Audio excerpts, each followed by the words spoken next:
Yeah, I hope you really enjoyed the last talk. Now we're going to a talk of Bas Vos, a person we both know very well.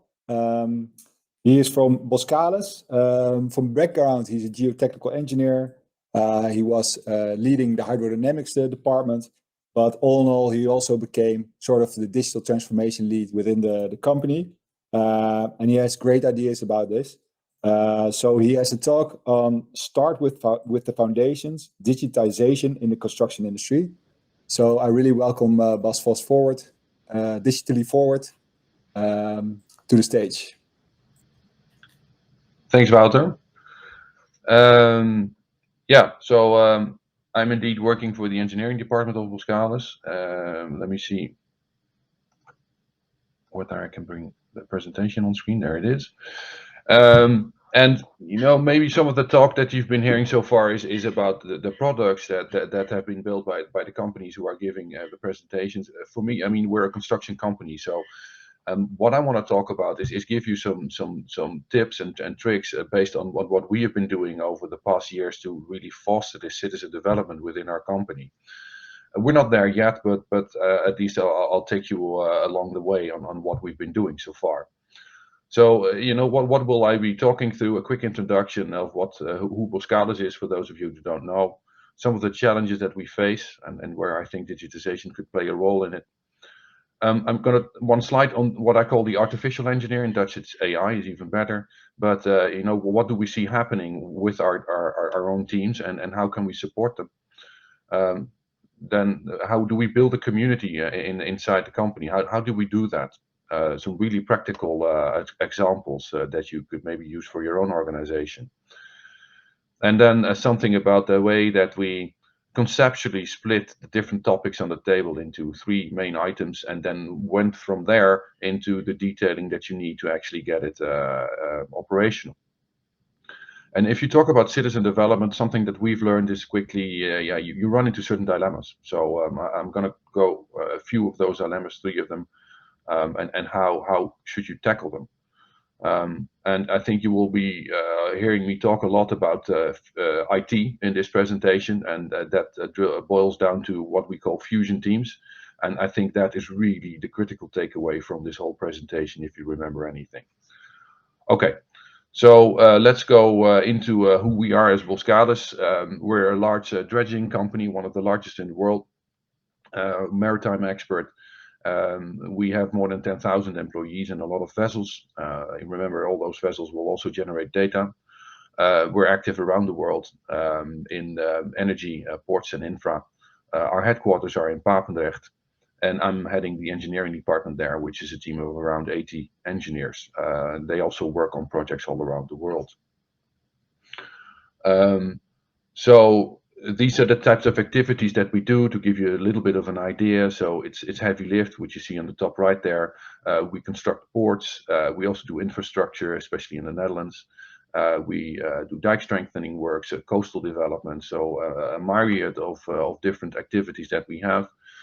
And well, what are some of the challenges that we have on those different projects?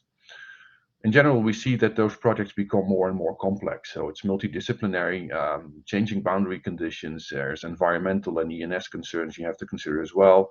We see early involvement, which means that we are brought to the table by the client at a stage when maybe the design is not nearly, it's very early stage. So you have to really be able to turn all that information over and adapt quite quickly to changing boundary conditions. There's strong competition in the market as well, so we need to maintain our competitive edge. And the next 2 points, I think, can help with the previous two. So there are vast amounts of data generated and stored, and they can help you to be more in control of your projects and your design. You see that there is an exponential growth in low code, especially Python developments. And if you put bullets 3 and 4 together, they can really help you to address bullets 1 and 2. But then the trick is, how do you do that? So how do you support this kind of digital innovation close to your own business? Um, well, Yeah, a central role in this is what I call the artificial engineer, or maybe these are our citizen developers. I'm talking from the engineering perspective, of course, and being head of the engineering department. And what you see, of course, is that now people, if it's something that's a repetitive task, you're not going to do it in Excel. You're immediately going to go to Python, so you can run it over and over if you want to.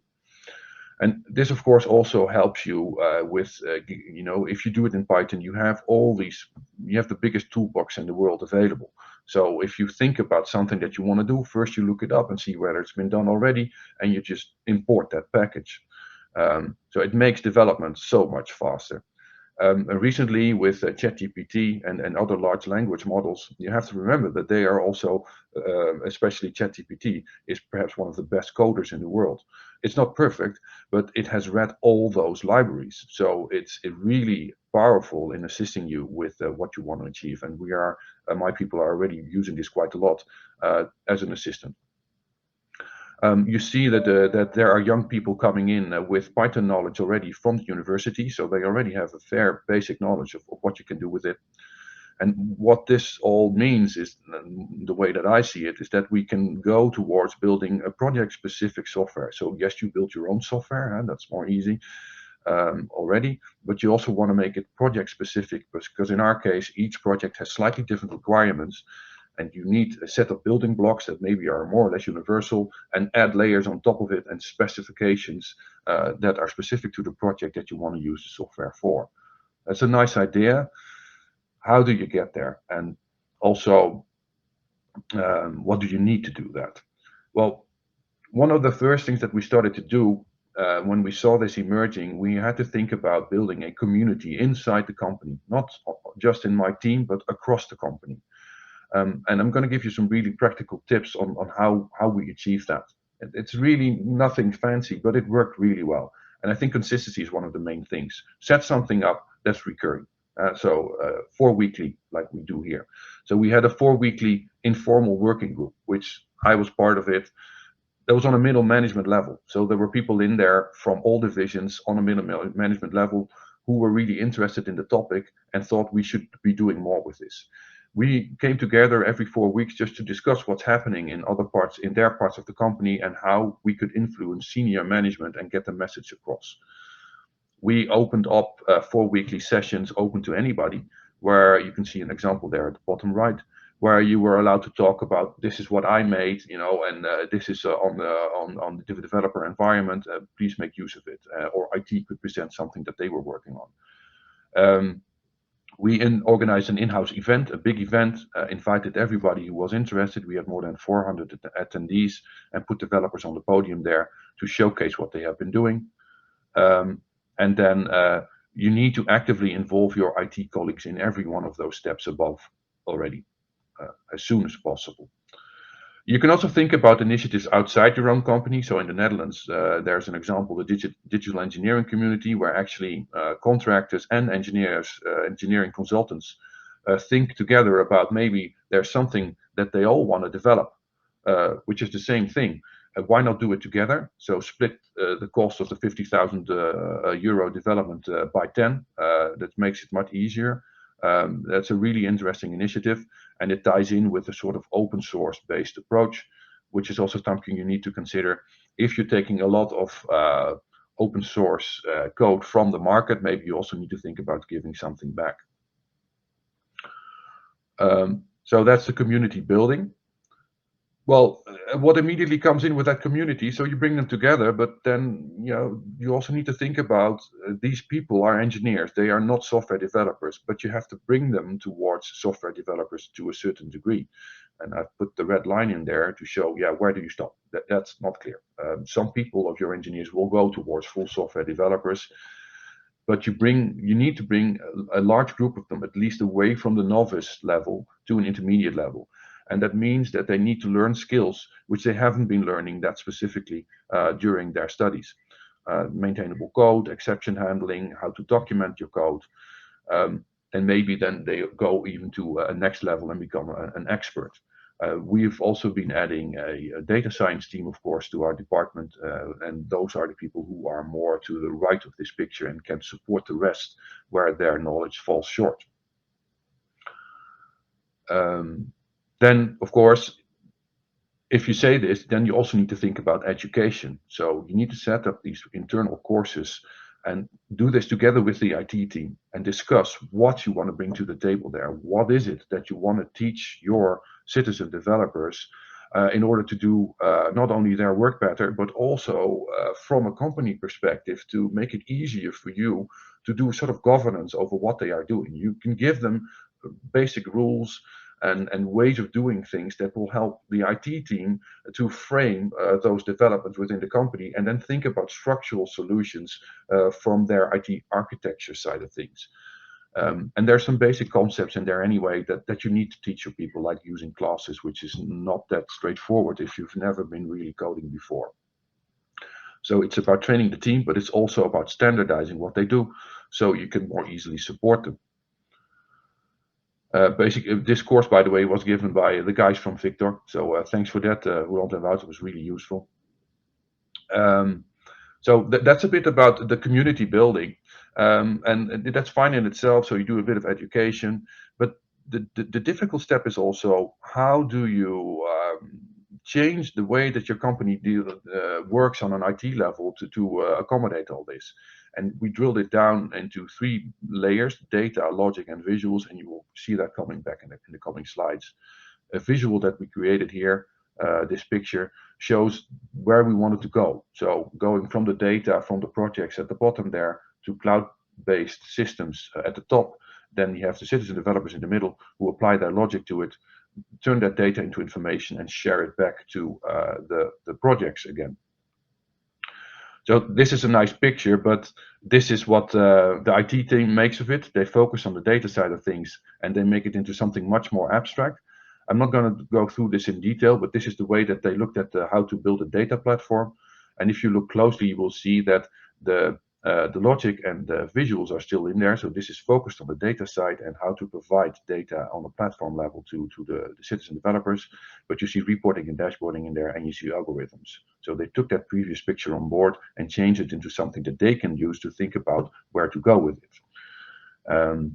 And where to go with it, then you also need to think about, are you going to get this from the market, or is it something that you build yourself? Often people want to build stuff themselves, but if it's not unique to your own business and it's somewhere to the lower left of this picture here, then maybe you're better off getting it from the market, and be aware that something that you initially built maybe in the top right corner could end up being more of a commodity in the coming years.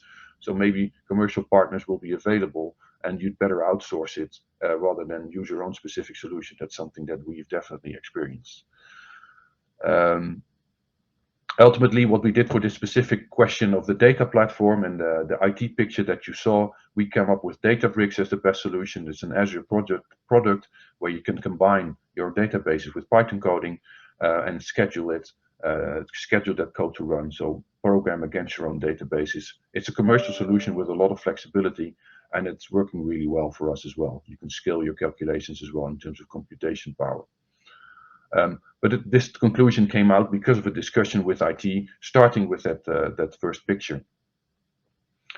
Now, some of the dilemmas that we are dealing with, if we talk about citizen development, something that we discussed a lot with the IT guys, and these are 3 typical things you will run into. So it's freedom versus security. The developer wants freedom, the IT team needs security, and those 2 conflict. It's one-off versus a service. So your developer will build something, and then it's a successful thing, and it needs to become a service. And that requires a completely different way of thinking. And that's not something, as an engineer, you are used to. It's innovation versus maintenance. So you build something, it works, great, move on. But now it's a product that needs to be maintained as well. So how, who is going to be the owner of that software that you built? Is it going to be you? Maybe that's not really effective if there are 200 users and it's suddenly business critical. The IT team needs to maintain it, but do they know what you built and can they work with it? So all these things really require your IT team to be on board from the get-go. And you need to learn yourself about what do they mean with architecture and governance, and why do they think it's so important. You really need to be open to that.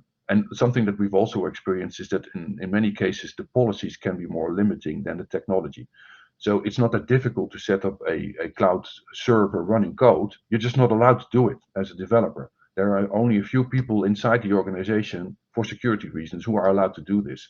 And this can frustrate, if you get into more advanced developments, it can frustrate your citizen developers because they're basically getting stuck.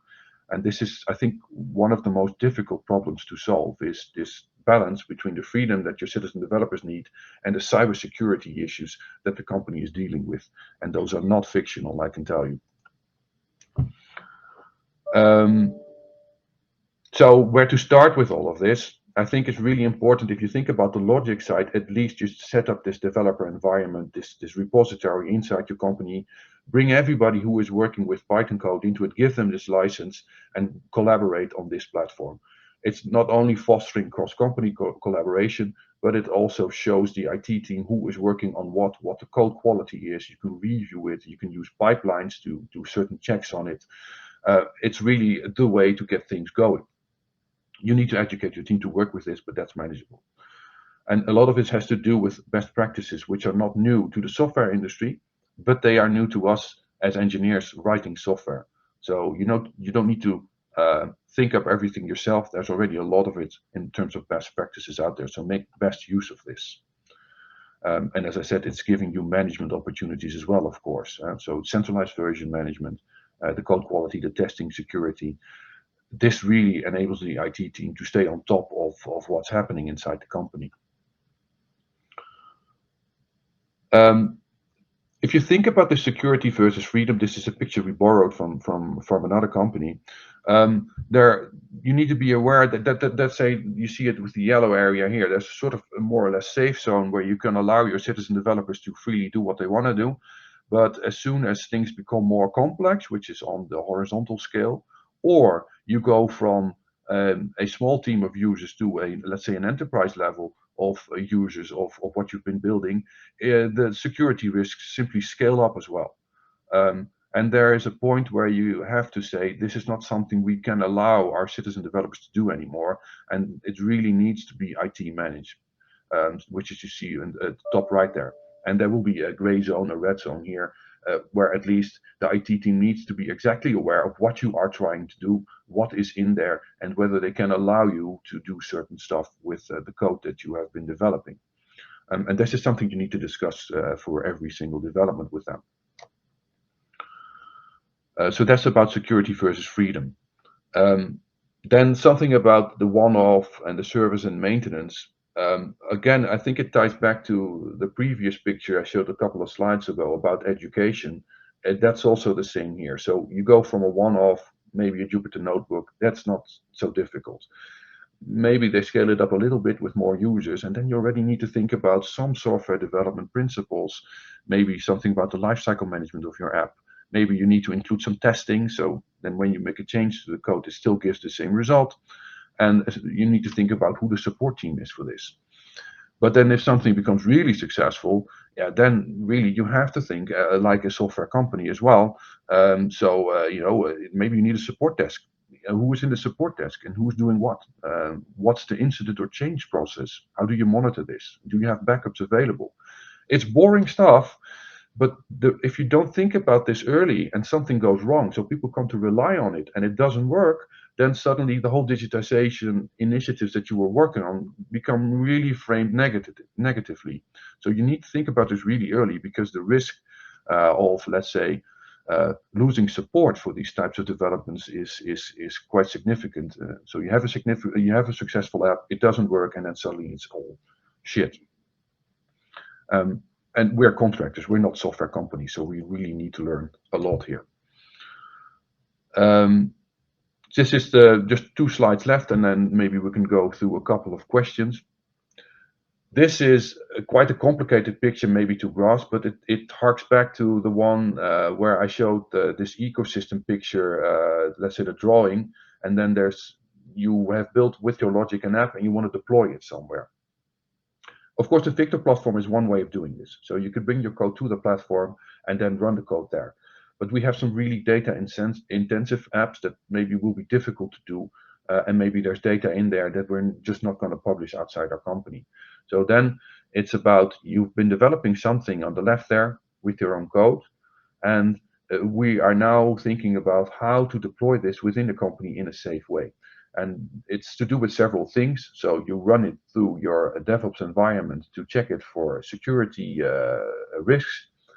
And then we're trying to set up something which is called infrastructure as code. So you run a script that sets up a safe server for your code to run on, and that's how you deploy the app.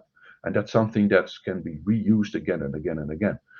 So you create this workflow from your app that your citizen developers wrote, and then hand it over to the IT team to think about a safe way of deploying this, making it scalable, making it so that it can be used by 500 people or 1,000 people rather than just 5. And these kinds of pictures, I can never draft this. We can think about the applications of what we are doing, but we can't think of this kind of IT architecture behind it. So that has to do with what we call fusion teams. So this is really important, and it's something that has changed over the past couple of years, where in the past maybe you used to have scrum teams. So you had a business organization that had a certain question: I want something that does this.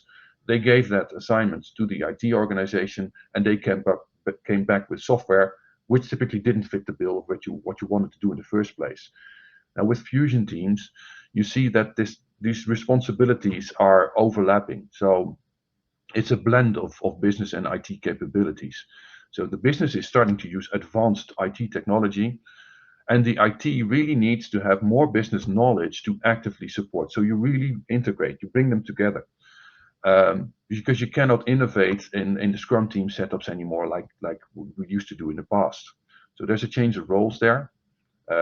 IT goes from delivering products to enabling business, and the business goes from consuming IT products to basically producing business point solutions, so producing software. And this integration between this business and IT knowledge, I think that's something that apart from the whole citizen development thing and the community building, this is really a fundamental thing that has helped us to make big steps over the past few years. So to conclude, what can you take away from this? It's all been relatively abstract. So to start with, there's an exponential development power within your teams, that's for sure. But you need to bring corporate IT on board as soon as you can for all of this. You need to provide a central location to collaborate on code as quickly as you can, and that brings governance benefits with it as well. Train the team, your own engineers, on software best practices, again to bridge that gap with the IT team. Create the buy-in, which we briefly discussed with the picture that you saw with the cloud databases and the community in between and the apps. That's a picture we use towards senior management and other parts of the company to understand the concept of where we wanted to go. And that's been a really powerful tool to help them understand why we wanted to do this. Also use hands-on examples. Don't go into IT speak. Give them concrete app examples close to their business. And a really practical thing as well, which has really helped with the community building: regular open online sessions within your company, so easy to do. Bring everybody in and have them discuss what they were working on. And then you can start to see the snowball rolling. And it's really been a big development within our company over the past years. So that's what I wanted to share. I think we're open for questions, Wouter. Thanks, Bas. Thanks for a very nice presentation. Please, I invite everybody to post their questions. There are already some posted. Yeah, I will combine some of the questions there on. You see that you have a lot of, let's say, languages and tools, frameworks supported. And there's also a lot of, let's say, training needed for people and governance rules. Wouldn't it be easier to simplify this by making, let's say, more choices in those systems using? I think what you want is flexibility. So you need to have an overview of what's available. But if you talk about the applications that we are thinking about, it's such a wide range of. I mean, you have the engineering apps that basically automate the calculation, like we've been running on your platform for the dike strengthening works. but then we have a tool that makes short-term weather predictions and ship motions, and that's basically a set of Docker containers strung together with little bits of code running in it. It's really data intensive. It just requires a different type of approach. So there are many different types of initiative within your company, and there's not a one-size-fits-all approach for it. Yeah. So you need to support those different ones. Yeah, yeah. Cool. Yeah, and on the one-off versus service side, hey, you mentioned that there was, let's say, an IT involvement needed, but I guess there's also for the engineer quite a different approach to their work if they start developing tools for other people. How do you train them in these kind of techniques? You mean in terms of how to think about the user interfaces or something like that? Yeah, so if you create a tool which is not used by yourself, but the people around you, you saw the, let's say, Jupyter Notebook one, so only a small crowd, but you also are maybe developing things for a larger crowd, then you enter kind of software development domain, Yeah, but you're still an engineer yeah, with not a software development background. So yeah. do you train your engineers towards those techniques as well? No, I think the way that we would do this is many of the apps that we've been developing are really built from a really close understanding of what's required in the business. So it's really on a superintendent or even a captain level that they have the discussions on what is needed and what would you like to see. So it's you're developing for a really specific crowd here. You know exactly what they want to see, and I think that's different from other types of software which is more generic. This is something that's so Yeah, purpose built that you know exactly what that captain needs to see, and it's more yeah, about getting the performance there and continuity, but you know exactly what he needs to steer his yeah, process. yeah. Okay. Thanks. Yeah, we have another question. It's from Nikolai Gerasimov. I will read it out loud. What would you define as a moment of giving up? For example, after 5 years of not being able to bring IT to engineers or something. um, well, I think what we try to do is leverage the enthusiasm that was already there. So I think that's an important starting point. So we didn't really have to stimulate people to do this; they're already doing it. And you also have to remember that if in a group of 80 engineers, I don't have 80 citizen developers. I maybe have 5 or 10 who are really into it and are really doing this, in the weekends because they want to progress with it and they're really motivated to do this. It's that group that you should cherish.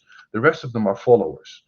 And it's about enabling that small group of really the people in the lead and the rest. I mean, just be happy if they are open to it and willing to understand what's happening. So I think you need to find those front runners and really put them on the podium and have Yeah, them build something that's so close to the core business that also senior management immediately understands. You want to get this coin to drop where they say, "Hey, I can really use this," and then say, "Yeah, okay, now it works for one case, and you need it for 100. Then we need to talk about where to go next." But you yeah. need to get that coin to fall first. And is senior management still grasping what you're doing? I think they have been struggling with it. Initially they see it as a little bit of a hobby. All those citizen developers, and don't have anything better to do. But over the past, I think half a year, there's been a turnaround, and now our board is saying, yeah, this is crucial to our business. If we want to survive as a business, we really need to invest in these kinds of developments. So you've really seen a quick change in their mentality. Yeah, but it's taken a while. Nice. It's really taken a while. Yeah. Well, great to hear, and also great that you give this very clear overview and vision on how to run citizen development in a large enterprise, which is, I think, a great learning for everybody attending. So thank you very much, Bas. We are now going to the break, so we'll see you later. Yeah, we'll see each other, Wouter. Thanks a lot. Bye, everyone. Ciao. Thank you very much. Yep.